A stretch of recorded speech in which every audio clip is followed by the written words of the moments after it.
I don't usually do market update posts or videos on my YouTube channel, but the fact of the matter is that right now I'm helping 6 active buyers try to navigate this market, and I want to share a little bit about how we look at the market and measure it, and then also show you what that means for the Twin Cities right now.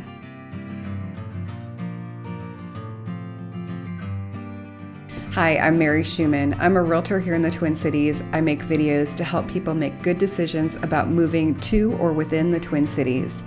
If you have a question or a comment, leave it down below and I'll respond. Or if you want to touch base off of YouTube, click the title of this video. You'll find my contact information in the description box down below.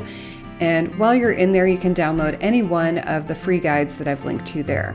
Next week, I'll give you another neighborhood profile. I'm really excited about my small town series, and I have one that I love and I can't wait to talk about. But this week, I'm going to beat a dead horse a bit and talk some more about what's happening in the real estate market in the Twin Cities metro area. I feel like anecdotal evidence about how many offers a listing gets, how fast something sells, or how far over the list price the offers are is really shocking, but sometimes maybe sounds like a fishtail. The big one that got away, that kind of thing. Stories are great and interesting, but in this video, I want to talk about data. I know, it's exciting. If you don't think so, I disagree a little bit because I think that data tells us a very clear story. It looks at the entire market, breaks it down by price, and it might tell a story in a way that makes sense to a different kind of person. So this is the why behind all of the hows that I've talked about before when I've done videos about making the best offer and how to win in a seller's market. So how does data tell you if it's a buyer or a seller's market? Well, meet the absorption rate. This is my description. It's not something from a real estate dictionary or something like that. When we look at the market, we try to decide who it favors, and we do this by looking at the number of active listings, things that are available for actual buyers to look at, not in pending, that are available in a 30-day period, and then we look at the number of sales. It's a ratio. The way that I think it's easiest to visualize this ratio is as something called the absorption rate. And this rate shows us how long it would take for all houses actively listed to be sold if no other homes were put on the market during that time. We're measuring this time in months for this exercise, and the magic number of months where realtors feel that the market is in balance, not favoring buyers or sellers more than the other, is 5 months. So 5 months supply. Some people argue for 6, but this is just kind of a rule of thumb. This means that in a balanced market, it would take 5 months for every home that is actively listed to be sold should no other homes be listed in that time. The market in that case doesn't favor either a buyer or a seller. So any number smaller than 5 indicates a seller's market. The smaller the number, the more it favors sellers. This works in the converse as well. The larger the number over the number 5, the more the market favors buyers. So, what is the Twin Cities absorption rate today? And the emphasis I'm making is on today because that rate changes constantly with seasons, with market forces, etc. And I'll talk a little bit about what those market forces are. The current absorption rate for the Twin Cities metro area is 0.86 months. 0.86 months. That's less than 1 month's supply of homes. So this is very much in favor of a seller. And it is not getting any better. In the past 6 weeks, this rate has consistently decreased from 1.32 months of supply in the first week of January to where we are today.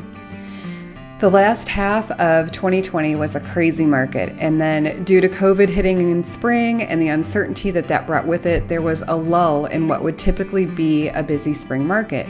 But once everybody got their bearings, it was off to the races, and it never really slowed down. So even during the holidays, it was crazy. So these are these other market forces. Add extremely low interest rates into the mix, under 3% for a pretty extended stretch of time. Starting to rise a little bit now, and a bubble of Gen Y aging into homeownership and bumping up what was already a really high demand from buyers, and things have just not cooled off at all. All of this is to say that we sold a lot of homes last year, and we possibly ate into what would have been the inventory for this year. So January 2021 started out with 38% fewer listings than we had in January 2020. Supply continues to drop, particularly in the under $300,000 price range, where new listings are down 15% year to date, and overall the market has year to date almost 7% fewer listings. So if you've taken any economics classes at all, you know that price is a function of supply and demand.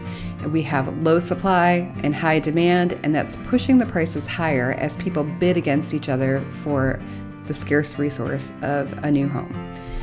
So let's take a look at what absorption rate by price point looks like here. The best way to show this is to give you a screenshot of the table that we looked at in our data meeting this week.